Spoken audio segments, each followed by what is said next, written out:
从没见过这么暴躁的男人，发起脾气连自己的狗都不放。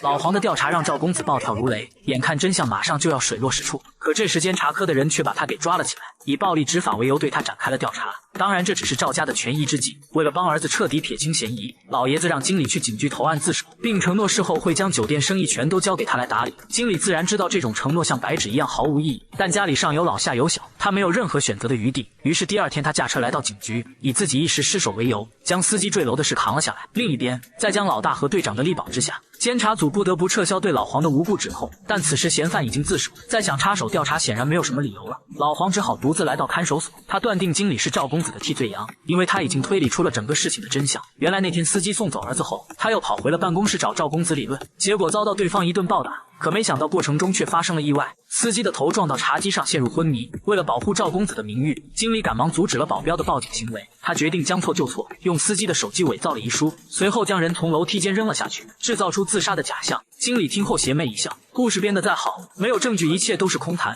只见这时老黄将门打开，进来的人正是那个被赵公子掰断脚踝的保镖，他全程目睹了犯罪过程，并且那天打电话报警的人就是他。不仅如此，老黄在包工头的车里找到了大量现金和假护照，想让他招供看来也只是时间问题了。然而面对如此多的铁证，经理的脸上却毫无波澜，因为此时赵公子已经在出国的路上，只要走出国门，就算有再多的罪证也无法将他抓进监狱。可俗话说人不作不死，老黄算准了赵公子的个性，他笃定对方在出国前一定会疯狂地玩一把，于是老黄带人蹲守在夜店门口。果然没过多久，赵公子带着女明星如约而至，但这里毕竟是财阀们的私人会所，就连警察也不能随便轻易闯入。老黄等人被夜店保镖堵在了门口，关键时刻还得队长出马，只一枪就镇住了全场。可当众人准备进楼抓人时，赵公子已经驾车逃离了会所，一路上他横冲直撞，丝毫不顾及行人的生命安全。老黄骑着摩托车紧追其后，看准时机一个倒地甩尾，用摩托车逼停了赵公子的跑车，双方随后在街上展开肉搏。由于现场的围观群众们纷纷举起了手机，老黄见状只好先忍痛挨打，为之后的正当防卫积攒证据。不料赵公子却丝毫没有保留，一脚将老黄踹到消防栓上，险些送他提前领了盒饭。然而当赵公子准备就此离开时，一个酷似马叔的壮汉从人群中站了出来，